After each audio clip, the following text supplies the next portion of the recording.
G'day guys, the 1KD-FTV diesel in the Hiace.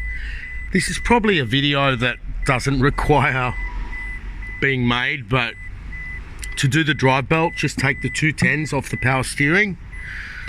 Okay, and with a bit of lighting.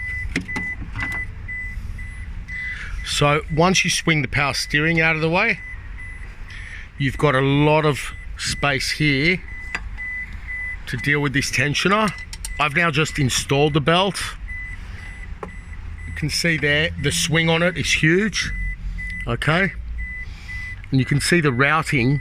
I mean, the routing you need to note or look up on the internet, but make sure that the alternator, which is just completely out of sight up there at the back,